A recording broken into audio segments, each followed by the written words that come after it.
Artificial integrity. Artificial integrity. That's us.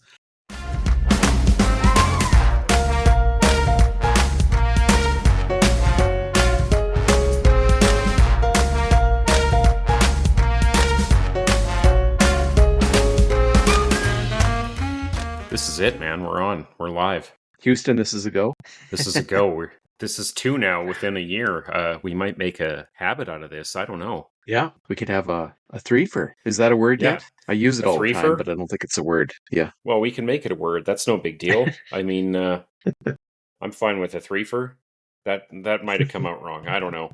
But, if you're listening, you might think that, or someone who is listening might think that you and I have been just twiddling our thumbs, Tim, doing nothing. But we haven't. We've been busy on other things, haven't we? We've been pretty busy. So now, all kinds of things happening. Not just with work. That's been busy for you and I, our regular Joe lives. You've switched careers. Yeah, kind of. Switched jobs anyways. Switched locations, companies, I guess job descriptions. Yeah, okay, so I switched careers. But it's just, same shit, different pile. Yeah. Well, I'm still doing the same old, but besides that, we've been busy with other things related to, I guess, this podcast, which is one of them is a website. Yeah, that's right. We slaved away to build a website by hiring somebody to slave away for us. Well, it took a long time to admit that I'm just never making a website. And yeah, it took a long time for us to admit that we just needed help. So we hired Christy Keller, right. and she did a fantastic job in a short period of time. Came in under budget, looked great. I mean, she looked great. Plus, the website looked great. Everything looked great. Everything was fantastic, and Christy was really fun to work with. So we're up on the internet now, and it's kind of still a work in progress. So I think we still got to put a couple of links up there and figure out how to do all that stuff. But we can find that at reliablenarrator.ca. Is that the domain we settled on? I think it's reliablenarrators.ca. Very unreliable of me. Reliablenarrators.ca. So one of the main things is that we decided we needed kind of a central hub where if people wanted to find the myriad of things that you and I have been doing, they could go to one spot and it would all be there. So this podcast will be linked there, whether or not you want to get on there, Spotify or Apple, or we're going to work on getting a YouTube channel up, I think, sometime before the end of the week, hopefully. And all of our episodes will go up on there. Likewise, I think the plan is to link to our Cautionary Tales podcast that we also started doing, where people can go and listen to chapters from our Cautionary Tales book, our first book in our series of Workin' Joe stories.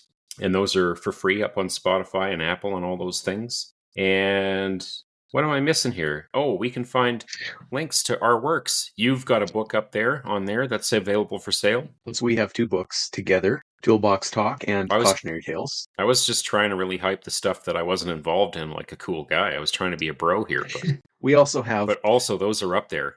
Yes. And our link to our newsletter at Substack, which you can subscribe to, and we're going to update, hopefully on a weekly basis, with fun things like podcast episodes and movie reviews, the occasional movie reviews, funny article. So we have a few things on there. And then if you were ever wanting to get in contact with us, you could just go to the top of the page and hit this contact button, and you'd get this amazing form to fill out where you could contact us.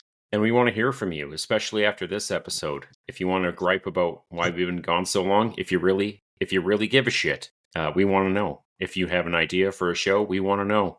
If you don't like something we said, well, we want to know. We might ignore it, but we want to know. You could actually take a look at what we look like in the real world if you wanted to. If you went to the About page. That's... Oh, yeah. As usual, it's maybe our least favorite part because, wide open and exposed selfies. Not really my thing. Well, this is why we chose to do a podcast, right? Because we both have faces for radio. Yep. As they say in the business. Yeah. Faces only a podcaster could love. Yeah, that's right. So while we were doing all this in between podcasts, as you and I are kind of terrible self-promoters, but we put out a book earlier in the year last year called Toolbox Talk. And we haven't given Toolbox Talk any talk on our podcast, really, other than a couple of passing things. So I figured maybe if if you're cool with revisiting the past, I am too. And we can maybe just kind of give a little rundown for people who are listening about what they could find in there. Why don't I grab a copy of it? We can go over some of the chapter titles. How about that? Yeah. That might give people a good idea what's in there.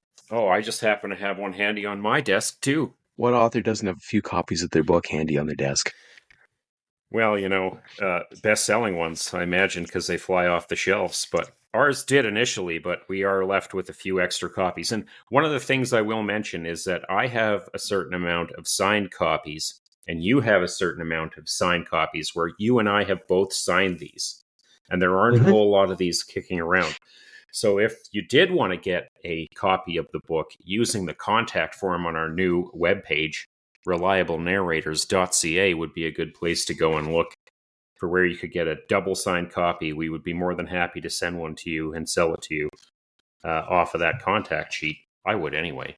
That's a good point. Act fast. Quantities limited. They are limited. I only have 10. I only have 8 left. I already sold 2. Oh, that's true. I only have 9. So what do we got in here? We got Russ and the Magic Bus. I heard someone talk about this story the other day. They really liked it. Yeah. And the next one is The Wrong Way to Pass a Piss Test, which one of my coworkers brought that one up as one of his favorites. Oh, yeah. That's a crowd favorite. Real long-winded. But we've got The Night a Guy Named Nipples Saved Me from Getting Boot Fucked with Flip-Flops. And then Smoke Pit Confessions. And one of my favorites. This is Why I Will Never Cook Bacon Buck Naked Again. So 2 of these stories we've already gone past here are true stories, and this is one of them. I guess we have more than one true story in here, but those 2 in specific. The last 2 are the 2 that we read at our first ever book reading. What do you call those things? Our launch party sort of book reading thing. Yeah. Book launch reading party. Which we had a lot of fun at. You have another one here. You can't read at a strip club, even if it's called the library. Enjoyable little story there. If you've ever been to a strip club, we have a couple strip club stories. We'll get to those. Okay. And the next one is one you wrote called The One Where I Cheat on My Girlfriend with My Wife. There we go. We'll just keep going. No. Anybody that lives in northern parts of the world knows there's a lot of ravens around, and hence the next one. Quoth the raven, leave your truck window open nevermore. Oh, that's a fun one, too. Then we have, what do we got? Lust's Open Window, a love story. We wrote a love story. Yeah, it's, somewhat of a love story. Young love in the summertime. It's closer to Romeo and Juliet ending than traditional love story, though. Well, there's kind of an open window and a balcony, I guess you could say. We also have Saved by the Welder. Yeah, one of those rare instances where a welder went out of their way and, did something for somebody else. Not to knock on the welders out there or anything, but how about Safety Sideshow Bob shows me how to break a windshield? A banger. After that, we got The Night We Won the Board Guy Mischief Lottery. Now, so that's this one I remember. That's a phone prank one, right? It's the phone prank one. This is the one that when we were going over it with our editor, she said it made her feel creepy until the end. So, and it made me feel creepy too when I was reading it. So it's got a little creep factor to it. It might be a fun one. We got All Hail the Condiment King. Mm-hmm. That one's kind of, I like that one. It's a story of, how would you say, the least successful and lowest amount crime guy. He aimed low. Let's put it that way. Stealing things, aiming low. Well, you got to work your way up to the big heists, Yeah, you got to start with condiment packages and work your way up. Okay, well, why you never want ants in your pants? This one hit me good. This is a good one too. Hit you right below the belt, eh? Right below the belt, right where the ants go. You're going the wrong way. This was a fun one. Yeah, the title doesn't really describe it, but it's nothing like the movie. I needed to go back to work to recover from the vacation in hell. Oh, yeah, this is a relatable one. I know lots of people who go on little vacations. Lots of tradespeople go on vacations to the other countries and come back with lots of good stories. This is another one. Things always get weird when I go to strip clubs. Our second in our series of strip club stories. If you've never been to a strip club and want to know what they're like, there's 2 really bad examples here, but they're not all like this. But these are Two examples from This the saddest strip clubs you could ever go to. Well, this last one, things always get weird when I go to strip clubs. This shows the a little bit of what it's like from the other side of the stage, right? Yeah. So it's interesting. Well, I'm going to just jump down a few of the more interesting ones here. How a pipefitter named Pig Boy put the boss in his place. All I want to say about Pig Boy is that his nickname was because he was a pig.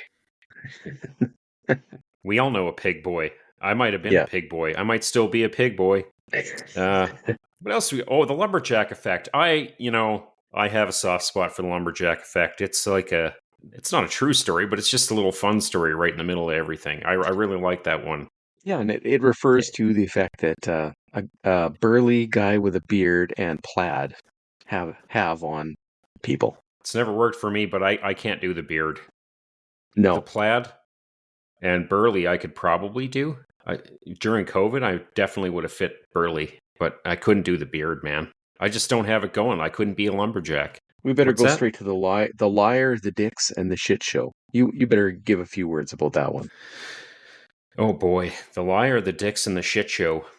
That's that is another lengthy one, and that was one. Actually, most of these that I wrote are all from one place, believe it or not. But we divvied them up into smaller stories, and this one was kind of like the pinnacle of it, where anyone who's had a really bad boss is going to relate to this one, because where there's a bad boss, there's a bunch of bad actors that are around him, and this is a story about that. It's kind of funny, it's kind of sad, it's got a bit of everything going on, and if you read it you might think it's unbelievable, but I had to actually tone it down, so that, because if I wrote it how it happened, nobody would have believed it. So it's actually tamer than what went on in real life. and that is a fact. So after that, we've got the 7 signs that your friend needs your help. A pretty important one, and just kind of a good way that we had of just signing things off to just remind everybody that, there's a humanity to this stuff, and it's worth checking up on people, right? Yeah, because the reason we never really said why we wrote this book. We wrote this book as part of a charity drive to draw Yep, attention to men's mental health. So that that's last right. story is ways you can tell that your friend is running into trouble and may need you to check up on them, may need to talk to somebody. Yeah, So yeah, and that's our book, Toolbox Talk. Toolbox Talk, tall tales and legends of pipefitters, welders, and other dudes with trucks. And it's 26 stories. So now the only criticism that I've gotten from this book at all is that we didn't tie all the stories into one overarching narrative. Most people just love the well, book, but they think it should have been a novel. But that would have been pretty difficult with the wide variety of stories we have here. So yeah, that was kind of, there was, like I was alluding to earlier, there was one, I had really kind of just one big story, and I was going to have half the book was going to be that one kind of big story, because you wouldn't believe it or not, but the bulk of the stories that I wrote in this one, I think except for 2 of the ones that I wrote, were all at the same place. They were all inspired by things that happened at the same place. Again, if I would have wrote it that way, it would have come off as like long and unbelievable, but they all happened at the same place. And I tried to tie it together with one person where he would come in and out of the stories all the time, but it really didn't work. So I don't know. Do you want to talk about, we kind of have a loose plan in place for something like that in the future. yeah, We don't know when it will happen, but, literally in the future. or what it's called, or what it, yeah, literally in the future. I don't want to say too much about it, but we do have, in fact, I would say we shouldn't, but we do have plans to do a workplace story that's a novel that's maybe has some of these inspired by events in there. We can draw on some of our past experiences to write something kind of fun and put it into a novel that people might be interested in. That's down the road. We're It, still hashing that out, I think. I'm kind of planning in my head that we're going to pound that novel out this fall. We're going to rough it out this fall. I think that might be a good timeline for that. Yeah. We can rough draft this baby in not that long of a period of time. And then, of course, it's going to be, I think we can say a little bit about it. What we can say about it is it's going to be some guys against corporations. We're A fair to little say bit of that, that, I right? think. Uh, we don't want to go any Something like farther than that. that into it, but yeah, it's the little guy against the big guy. I don't know if they're going to win or not, but that's beside the point. So, Yeah. I mean, we are Gen X, right? Or at least one of us is Gen X. So, um, you're Gen X Well, too, we're right? both. I am. I'm So, old enough. Yeah. yeah, so there you go. So, since we're Gen X, they probably will lose, but that's the way it goes. We're just not natural optimists, especially when it comes to corporations, right? Uh, I maintain a healthy level of that Gen X skepticism about corporations and government.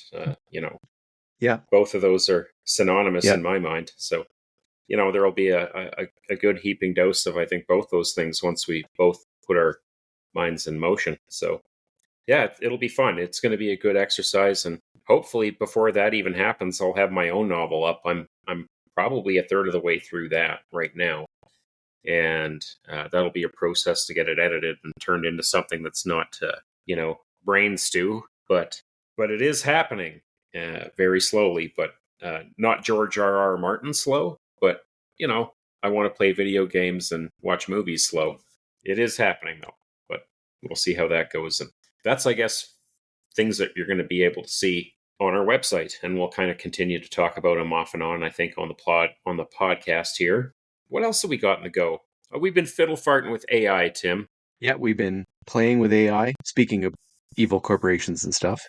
We talk about how much we don't like evil, and then we just run right in there and start using it. Well, just like I said before, what is Google's motto? Don't be evil. Is that their model, or was it at one time their motto? It used to And be don't be evil, but I always put a period in there. oh, Don't after the be don't, evil. don't be evil. Yeah. Yeah. Well, If you so put be evil anywhere on your site, it's not going to be good. no, it's Got to kind of read like how between the they could lines. just soundbite some awful thing that you said out in the middle of a bunch of nice things, and then just put that out Yeah. there. You could just put out, look, be I mean, they evil's could have in there. said be good, but they didn't say that. Anyway, yeah, so AI. Well, and on top of the pictures that you've been looking at, I've been developing AI pictures for articles I've been writing. Ah, I was resistant to it at first, but it's just so seductively easy to type in a description of what you want and then get what you want, rather than search through thousands and thousands of crappy free photos and not find what you want. You just ask a computer and it gives you 5 or 6 options and one of them's good. It's so much easier. yeah, I think you and I don't have a whole lot of money to throw at things like photos or artwork or something like that. We have to be a little bit more selective. So reluctantly, I mean, we tried it out. We found I think I was using Adobe Firefly to play with some of these, and we found some kind of things that work and are a little bit more pleasing to the eye for a podcast logo that we can just kind of put in a rotation. And then, like you said, for your news articles, I know a lot of blogs and small independent movie website pages are using AI to generate interesting images to just kind of draw your eye to their page. And I guess it works, man. It works. So And something that will the be worst part is if everybody else is using really pleasing looking stuff and you insist on going old school and taking the free, not so pleasing stuff, where are you going to be in the pile? No one's even going to look at you. So after a well, certain point, you have to keep up with the crowd or just give up. maybe not, but it does give you like a wide variety of variation, right? I mean, there's no doubt in my mind that I haven't really explored it as much as you, but if you look at like any sort of images, like stock images or whatever, you can usually find something there that is relatively aligned with whatever theme you might be looking for. But the fact of the matter is it's behind a paywall and unlimited what you can do with a AI generated image. So I don't know. It's one of those things that, unfortunately, I think it's one of those things that people are just going to be happy with it replaced. Not happy, but they're going to use it. It's going to get incorporated into things, I'm not and a fan of eventually, using it for writing though. And well, just to play around, like all writers, I've gone in and said and typed in a few words and said, write me 500 words about this or whatever, right? And then you get it back and you look at it and you're like, this sounds great for the first few seconds, but then you realize it's just like regurgitated. It comes across very soulless, actually. Like there's no inventiveness involved. And Well, it's yeah. also copy pasted from everywhere on the internet. It's like words taken from everywhere, stolen, and then put back together in a different order, basically is what it is. So at some point or another, a human did invent all those through their brain. They came up with the phrasing, and then AI scraped it off that website wherever it was and reformatted it. Yeah, It well, doesn't I work. no, and in all honesty, I really kind of find like the images that I've gotten with the prompts that I've kind of put in, and you have to be very specific when you type in what you want to see in your image. And I find them, if I was sitting down with an artist and they were going to do or draw or produce a piece of art based on what I was saying, it would kind of come out a lot different. And I find the same reaction to some of the imagery. I find it a bit soulless. It's a bit generic, but I think in certain instances that's okay. And we're trying to find something that works for the timelines that we're on, and just kind of just a little bit more easy to look at for a podcast logo, I think. So until we can really dial it into something better, I think it's really what people are going to get used to. But I find image wise, it's exactly like you said with the writing. There's just something that's not there that a human could have added to it. I guess the good news is, so far we have AI that accidentally puts extra fingers on hands and extra arms on bodies. So the chances of it going rogue and taking over the universe and bombing us with nuclear bombs is fairly low because it can't even draw human yet. So by that logic, though, it could still bomb us. It just might miss. Yeah, it might miss. Or it might think it's bombing you, but it would actually be dropping hot dogs. Like, who knows? It's not quite Let's there hope. yet. Let's just say it's not actual intelligence, is what I'm saying. What it is a fancy algorithm that is good at guessing close to the target, but not quite there yet. It's not inventive whatsoever. It won't be thinking of its own ideas yet.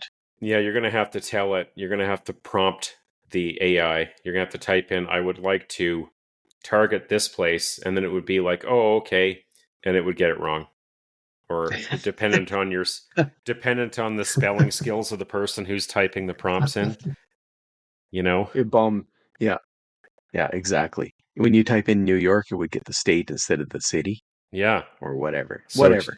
it could have, these are all unintended consequences that could be really Yeah, fun to write about, Tim, in a book about these things. maybe. Um, In maybe the next book after the book we're working on, right? or maybe that book. I don't know. Maybe They that could book. work it Yeah, in there. we don't know where it's going to go exactly yet. We're not going to tell you. Well, we're meanderers. AI is probably going to be in there. Just saying, with unintended consequences. The So book I'm anyways, writing right now has a big AI tilt to it. Also, it's just oh, I don't does it? know. It's fun to write. Yeah, it is. It does. It's really fun to write about, and it's kind of fun to think about what it'll look like in 10 or 15 or 20 years, 40 years down the road, and it's kind of a fun idea to play with, right? A little bit inspired by, I don't know if you ever read The Moon is a Harsh Mistress by Robert Heinlein, but there's an AI sample in that book from way back then, however long ago that was. I want to say the 60s. It's just a fun concept. It's been around forever, and I don't know. Now we're getting to play with it. So yeah, I don't know. I like to incorporate in a lot of things. So I think it's going to be a cool idea, and people are excited to read about it and excited to see what it does, and nervous at the same time, and that's what makes for Yep. great stories. I've read some pretty So, good AI stuff, but anyways, what else? What else we got on tap there on your list? well, You had a quick Well, I'll list. tell you, I did. One of the things that I think we excel at, Tim, is just kind of blabbing about what we've been doing lately. And you got something that you mentioned. You went and saw the box office darling, Madam Web. Yeah, we went and saw that last night. You know, Oh boy. I saw that it was out. I looked at the list of movies that was available, and it seemed more interesting than the other ones. So then I accidentally saw an article that said it had a 14% critic rating, and I thought, oh, maybe we shouldn't go see that. But then we watched the preview or the trailer, and didn't seem that bad. It seemed kind of intriguing. So we figured, what the hell? It's got such a poor rating. Definitely the theater will be empty, and it was. So it was like old couple night. There was 3 of us couples there, all definitely, let's say we're all older than 25. So we had plenty of room to spread out. The first half of the movie I really enjoyed. They kind of dropped the ball a bit in the last half. I don't know how detailed we want to go into. Is anybody even going to watch this movie? Probably nobody's going to go see it, right? Because they've been scared off. And I think somewhat unfairly, because it sounds like people were making fun of a line that wasn't even in the movie, first of all, quite a bit. The line about her mom researching spiders in the jungle. That wasn't even in the Yeah. movie, and that was one of the bully points that people were bullying this movie over. But I saw that. I don't Yeah. know. I don't understand why it's getting such a bad rating. I mean, I've seen much worse movies. It wasn't the best movie by any means, but it was also a superhero movie. So what do you want? There was lots of explosions and people getting hurt and people running around. One really refreshing thing about this movie was that the universe was not on the line. There was at no point any way that the bad guy was targeting any more than three teenagers. He was going to kill three teenagers, and the heroine was trying to stop him from killing three teenagers, and that was it.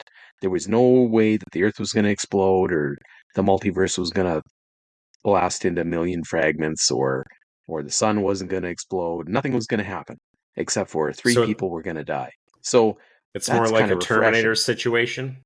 Is it what, Yeah, like the Terminator, where he's got to go and he's got to kill these exactly. people? Because, yeah, okay. So Um, that's kind of nice to have a plot where the world isn't on the line.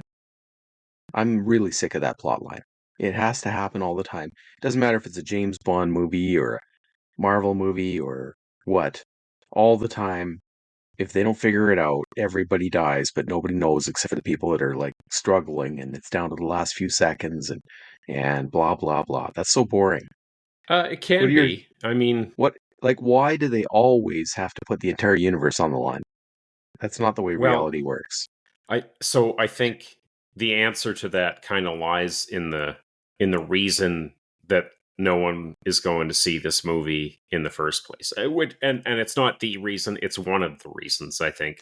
I think we've gotten to a point with, I'm going to say, these superhero movies and these big budget tentpole movies that used to come out in the summer but now seem to string their way through the entire year, is that audiences are more used to, or have gotten used to, like crazy stakes in movies. So anything that isn't like, a gigantic world ending bomb or a big blue light coming down from the sky or hordes of aliens that are going to destroy the earth or a gravity weapon that's going to make the earth into the Krypton surface of Krypton so that the Kryptonians are the only ones that get to, shit like that. It's just this constant upping of stakes and upping of spectacle and stuff like that, so that I think the people who are making these movies think that if they give someone a more tighter emotional or character driven story with more personal stakes, that that's not what audiences want to see. And I like to think that people are smarter than that in the end, and that eventually they will go away from the things that are just obvious and are getting regurgitated all the time, and they're going to go out and seek out new and fresh things. And so I think, unfortunately, I don't know if it's a bad movie or if it's a good movie, because I'm never going to fucking see it. But I think Madam Web caught some of that. It'd be different, I think, for Madam Web. First off, if it was actually a Marvel movie, it's not really. Hmm. It's a Sony movie. I think people who are in the know already know that. It's not actually tied to anything. And if it were, the stuff that it would be tied to, people have a bad taste in their mouth about that stuff right now. Also, it's not doing very well. And something's going to come along one day, hopefully in the near future. I like superhero movies. I got to be honest with you. Like, there's been some good ones in the last I'm going to say 20 years, 22 years since we've had X-Men and Spider-Man and all that jazz. Blade, the original Blade, I loved. And we've been riding high on superhero movies for 20 years. I think No. what's happening now is a blip. We're Hmm. still going to have cool superhero movies, but right now they're shit. Well, Deadpool's pretty promising looking, and even if the plot is terrible, the story's terrible, everything else is terrible. I saw in the trailer that he threw a magazine up in the air, flipped his gun around, and loaded it midair, like stuff like that. I don't even care if the movie's any good. I'm sure the whole universe is on the line again, but that's Deadpool, so I'll watch that. Well, I thought the trailer was kind of fun, and I've always liked the Deadpool movies. They're always fun, right? That guy Hmm. knows how to make a fun movie, and that movie, I'm gonna make an early prediction right now. That movie's going to be a huge success. Um, Yeah, it's going to be a huge success. People love Hugh Jackman's Wolverine. People love Ryan Reynolds' Deadpool. I don't know who else is going to be in it, but there's no one always like the cares. second movie. Well, they do, but there's a lot of surprises. Like, I mean, the last movie, if you look at who was in that, there was a whole bunch of character cameos that, if you were a big comics Hmm. fan, Shatterstar and Domino and whoever the fuck Brad Pitt was playing, that you found out he Yeah. was the electrocuted invisible guy. Stuff like that is going to be in this movie too, and I think people really respond to that, and it's a lot of fun. However, watching the trailer, there's a little bit of a catch-22 there, because I think they have if I'm not mistaken, they have like a really cool movie version of the dudes that we just saw in Loki that run the. Hmm. Is that them? Is that the same guys? Yeah, the TVA. It is the TVA. However, nobody there was recognizable because, of course, they're not going to have anybody from the TV show in it. I'm sure. Yeah, so there again. So I know who those guys are because I had time to waste on the first season of Loki. I didn't like it, and I haven't watched the second one. But You if missed a you're good time. someone who just, I don't know about that, but if you're just someone who watched the second Deadpool now and you haven't seen, Loki or any of the other stuff that those guys have been in, is there? Hopefully, they did it so that homework isn't required to Well, to I'm pretty to sure that watch this show. one of the reasons that homework isn't required is because it's not the TV characters. They're probably going to give them a quick blurb of who the TVA is and what's going on, and then it's off to save the universe again, right? So, Hopefully, like, I mean, I don't think you need a whole lot of preamble to run up to those characters, because I don't think they made a lick of fucking difference in any of the shows that they put out. nope. This is why people, I think, don't like it, because it doesn't really mean anything. Um, Well, it does mean something if you watch the last season of Loki. If you yeah, see the last episode, it ties the entire Marvel universe together, the entire thing. So if you don't know what happened in that well, one, I don't know if you need a spoiler or no, not planning I on have no watching it, idea, right? You don't know what not happened at the ever. end of it then? Uh, No, that basically Loki became the keystone of the entire universe and he's holding all the timelines together. He is the god of time now. He's been removed from the ah, Marvel universe. He is the okay, universe. He's holding it up. oh, So, wild, okay. spoiler alert. But again, Um, that only means something within the context of that show. There's nothing. no, I think it ties. It means something to everyone because he's the means of because we're having the Kang War, whatever's coming up, right? So Well, that's that gone. does tie That's that together. they're doing away with that, man. I don't know if you read the news or Maybe not, but Kang is, yeah. they're replacing him. Unless they They have somebody recast. in mind. Yeah, they have a recast in mind. So Oh, really? the I plot I think they're thickens. just gonna can that shit. Like, anything that they made with Kang has been just a turd. Ant-Man did badly. What was the other one with Kang in it? Loki. Yeah. I don't know. You're not going to see that character come up again. Maybe, I think they're going but to. I either think they're way, going to switch gears. They got whoever's holding Fantastic together the entire Forecast, universe, yeah, the Fantastic Fours, yeah. and I think they're going to go with Galactus. They got a winner in Galactus. Galactus is something that'll rival Thanos, and kind of they can put Kang in the rearview mirror. Here's But hoping. I hope so too, because they had a fun thing going there, and I don't think that's going to get any better until they can kind of get the next batch of movies out. So hopefully, The like, worst part Fantastic is Four though, is going to be a banger. What's that? the worst part is about that is though Galactus. So there we are again. Something's coming to destroy the entire world. I don't know. That's the genre, man. And you had it. You had a great thing with the Thanos thing, because that's what Thanos Yeah, was. We watched that shit. That shit got strung out over like 10 movies, man, on the end credits. Ooh, he's coming. It's in the end credits. Did you see the end credits of that one? Fucking Thanos. And then eventually it paid off, right? yeah. So, And then they dropped the ball by trying to focus on all new characters, kind of. well, I don't know. Marvel Comics And we is, didn't bite. whether they like it or not, I think Marvel Comics is appealing to people who read comics, which are 40-year-old nerds.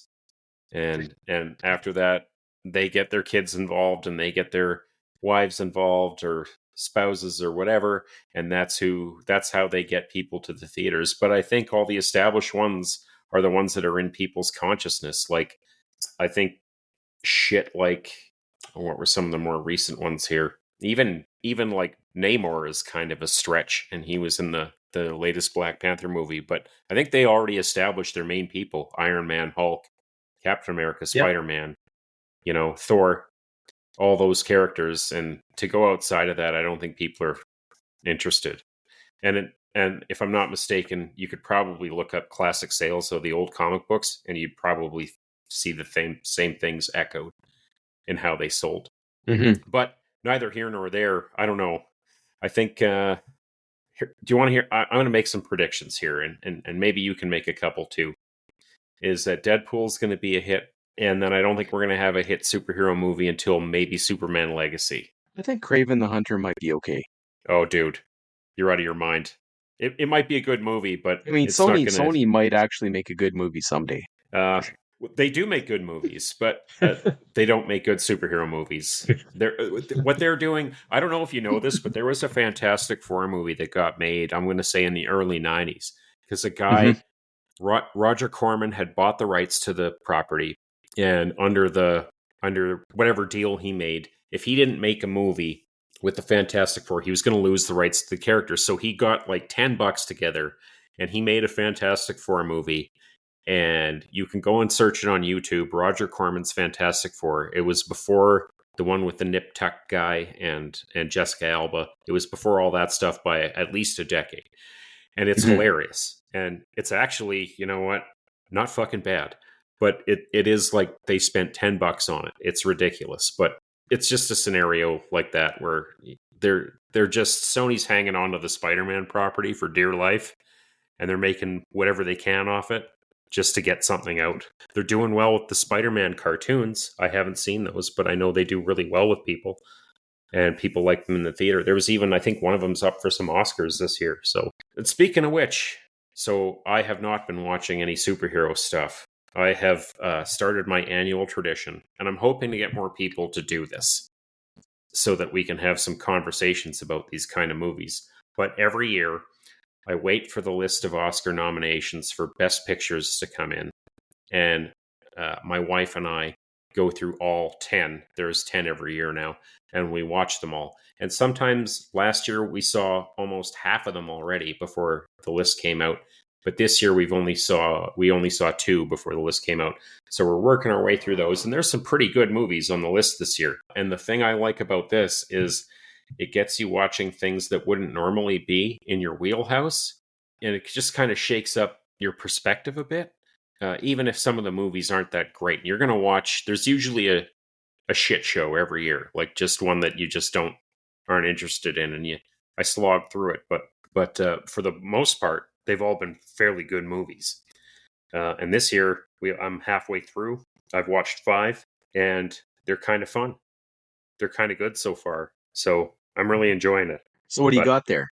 Well, so far, let me see. I got to pull up my list here. So far, I've watched out of the 5. So the movies are American Fiction, Anatomy of a Fall, Barbie, The Holdovers, Killers of the Flower Moon, Maestro, Oppenheimer, Past Lives, Poor Things, and The Zone of Interest. And out of those, I've seen American Fiction, Barbie, Holdovers, Killers of the Flower Moon, and Oppenheimer.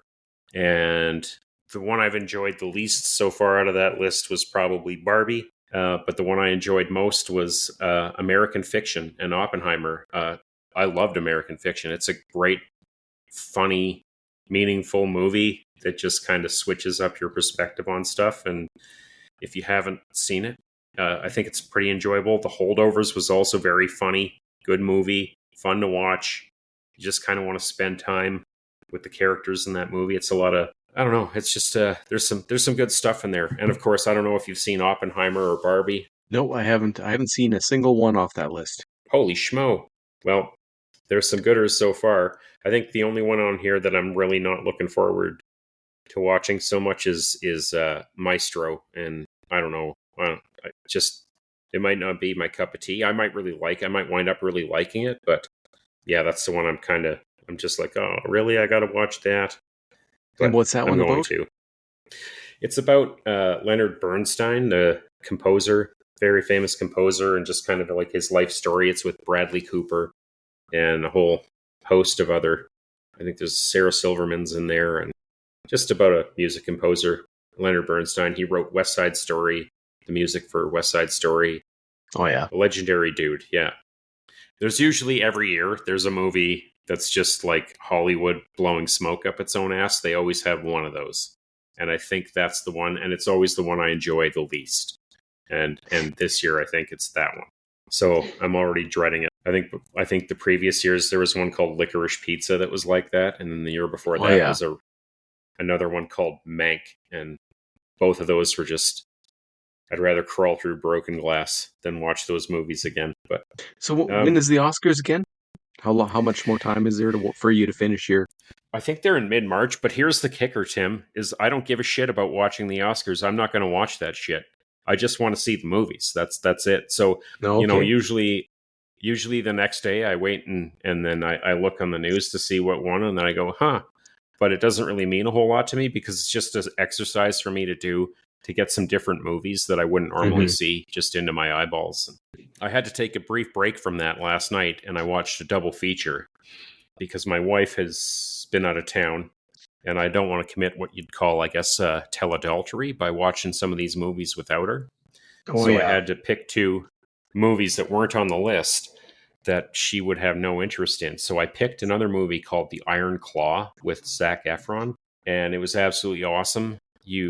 Anyone should go and watch this movie. I shed some manly tears at the end. It was completely fantastic movie, true life story about a storied wrestling family. Oh really? I loved it. Yeah, I loved it. If you were watching wrestling in the 80s, you would have known these guys. At one point Ric Flair comes in. Everyone loves Ric Flair. He's in there, but it's just a really crazy story just about the bad sides, I guess, of masculinity and the good sides of it too, and just what that kind of looks like. And it's a pretty wild story. I loved it. And then I followed that up with a show called Bones and All with Timothy Chalamet. I'm pretty excited about Dune, so I was like, let's watch something non-Dune related of Timothy Chalamet's. And what I wound up getting was a coming-of-age love story about two kids who have compulsions to consume the flesh of other people. Yeah. And was it a horror movie? I would kind of compare it to Interview with the Vampire with a road trip kind of. Well, I guess there was kind of a road trip in that too. They went off to Paris, didn't they? But probably less supernatural, though. No, there are supernatural elements. There's definitely a supernatural element to this because there are other people who have this same thing, and they're if you want to think about it, they're pretty much like vampires. They have to eat people, and there are other people like this out there too, and they also have to eat people, and they can sense each other, so they know when another one is around, when another person like this is around. And there are some creepy moments, but ultimately, I don't know. I liked it. I didn't love it. It was, but it's really worth watching if you like, a kind of. There's some gore, a little couple gory spots, but and it's a little bit ooky in a couple spots. But if you don't like seeing a couple people chomp on another living human being, then you might want to tune out for a bit. But if that stuff doesn't bother you because it's fake, give it a watch. It's fun. Some good acting in it too, like and some really creepy scenes. Like there's a couple of really creepy, well shot, kind of well lit, and mixed with some weird acting that really hit me. But I think you might like it. To be honest with you, don't show Nicole. Watch it on your own first, and then what was that one called again? That's called Bones and All. Bones and Bones and All. Yeah, it's been on my list for a while, and I finally got around to it last night. I didn't regret either one of those movies. They were both fun, and it's not stuff that I think a lot of people really normally would watch or know about. So if you have seen those and you want to tell me what you think of them, drop us a line, man. Drop us a line and let us know. Or if there's something that you think that we should watch, and you want to hear us talk about it, also let us know on there, but on the website, reliablenarrators.ca. Especially if you made something you want us to watch. Definitely let us know then. If you need something? If you made something. If you were the If you made creator of something. Yeah. Oh, we will watch it. We will watch it and talk about it and have you on. I'm more likely to watch something that you made than Barbie. Yes. Well, I don't mind watching Barbie, but I'll watch anything. That's my shtick. Is if someone's like, "Hey, you need to watch this," unless it's a TV show, I don't want to get into TV shows. I'm really sorry, and I gotta mention this because some people that I know have told me this TV show's great or that TV show's great. Fuck TV shows. I'm not watching any more of them. They're too much of a time sink, man. I could watch Yeah. one TV show or 5 movies for one So season. I kind of like limited series in amounts of less than 8. I don't mind yeah. those. Especially if they're short episodes. Well, my favorite full confession here, I have watched a couple of limited series in the last 2 or 3 years that I've really liked. Sharp Objects is one of them, and Scenes from a Marriage was the other one. I love both of those, and they're both limited series. You get 5 or 6 episodes and you're out. Right? Mm-hmm. Fantastic. It's even better if there's no season 2. If it wraps up the storyline in 6 episodes, that'd be perfect. Yeah, definitely. I think it's a great way to adapt a novel, especially if the original writer is involved, as was the case, I think, in Sharp Objects. They had the Gillian Flynn, who wrote the book, helped adapt it into the show, and it worked perfectly. I can't imagine a better series. There was another one I watched called Love and Death with Elizabeth Olsen. It's just a little true crime story, 1 season, one and done. You're going to have a great time with that. It's just like a really long movie, and I have no problem investing in that. But a multi-season TV show, I'm done. I'm out. I can't do it. Bodies. I think Bodies was on Netflix, and it had 8 episodes. It's a time travel story. Oh, yeah. That one was And they're not doing another one? good. There's no way to it. They wrapped it up. Perfect. They finished it off. That's the way to go, I think. But we're coming close to our 1 hour, Tim. And I don't know. We've got another show lined up for later this week, believe it or not. And I don't know if we want to tease it, but do you want to tease it? Go for it. We're going to talk to our old friend, John Dexter. Is this the 3rd time we'll talk to him? Yeah, but we love John Dexter. He's a hoot. I'll have him on. He could be a 3rd reliable narrator for all I care. But he's just fun to talk to, and he's got another. I think he's bringing out what's happening here. We're going to talk to him about some of the stuff he's doing with alpha dogs. So we're looking forward to that. What else you got going on? Is there anything back to the superhero talk? Back to the superhero talk. Yeah, dogs and superheroes. What else have we got? Have you got anything you want to plug or get out there, Tim? Not really. The big news is the website, which is, of course, reliablenarrators.ca. Reliablenarrators.ca. And the fact that we do have a newsletter, and we will be putting stuff out on there, especially each episode that we record here will have a newsletter episode as well. So I have one coworker who has compiled a kind of a book. So if you're investing in the stock market and you don't know how to kind of get all your information in one spot or what you're doing, she made a workbook called Stock Picker's Journal. It's available on Amazon. I think it's like $17 or $18. And it's just kind of like a guide where if you didn't know if you had a company that you were thinking of investing in, you could go through and just kind of write all the information down and track your thoughts about it. And it's a nice, useful tool. And I think it's doing pretty good for her. So check it out on there and see what it's all about. Yeah, a Stock Picker's Journal, a prompted guide for documenting your company research. I don't know anything about the stock market. I'm kind of an idiot. So I just do emotional much about things. That either. I do have money in the stock market, but it's just all on stuff that I like, Oh yeah, and it's all my money's on Sony. Is it? No. you bought during their low of Madam Web, once their stock took a shit kicking from the. It can't go any lower. So. Oh, You just wait until they trot Toby Maguire out again and he's 75. Wait until Craven kicks Toby's ass. I So guess what we'll we're see. saying is that you and I should be using this book like immediately. Maybe we could research Sony and Disney. I heard that the old Tesla boss is going to go after Disney and try to buy it up. So, have you heard that rumor? Oh, yeah, but there's other things going on behind the scenes with other investors besides him with Disney. So, yeah, I don't know. He's like the internet punching bag right now. Everyone likes to beat up on him. So and I think he enjoys it. So I'll believe it when it happens. But yeah, me you too. never know. It's a crazy world we live in. Maybe But, Star Wars yeah. and X will be hand in hand. Oh, perfect.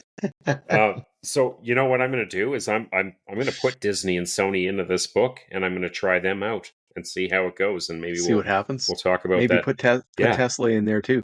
All right, we'll put that in there. Let's see. We'll see what it's not. It doesn't give you any advice. It's just a tool that you can use to organize your thoughts and do your research. It's a research tool, right? It is a research tool. It doesn't give you any tips or tricks or anything like that. It's just a way of organizing your thoughts. It's pretty ingenious. It's a good little book here, so I think it's going to do kind of well. And it's something that you could actually, you could buy one. You could buy more than one. Like, it's repeatable. It's a great idea. Good Father's Day gift. Yeah, it might be a good Father's Day gift if you got that, degenerate stock market gambler dad that I am,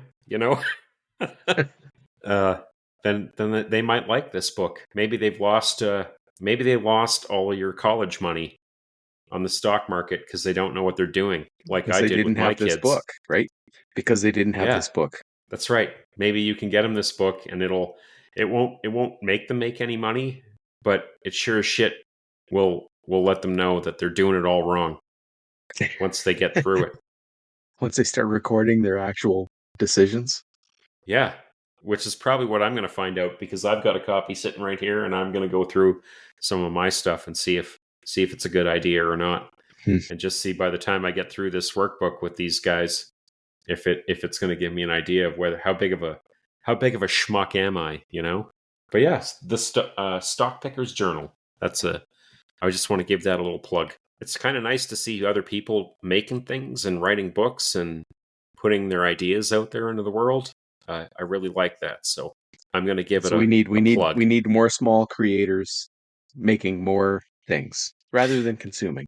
That's right. And you know what? This wasn't an idea. There's nothing else like this. So, she saw that there was a thing that she would kind of like to have had when she was investing in the stock market. It didn't exist, so she made one. And that's pretty cool. So that's it. And that's all I got for this week. Okay, well, let's end her there. We'll be back soon. All right. Well, everyone, it's been a slice. Please enjoy our AI artwork. It's been a slice. Go check it out at the website.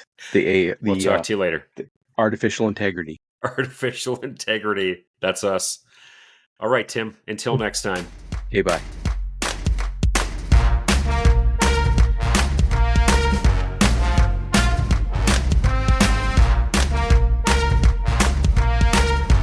Ezekiel Sims. He was in the Amazon with my mom when she was researching spiders right before she died.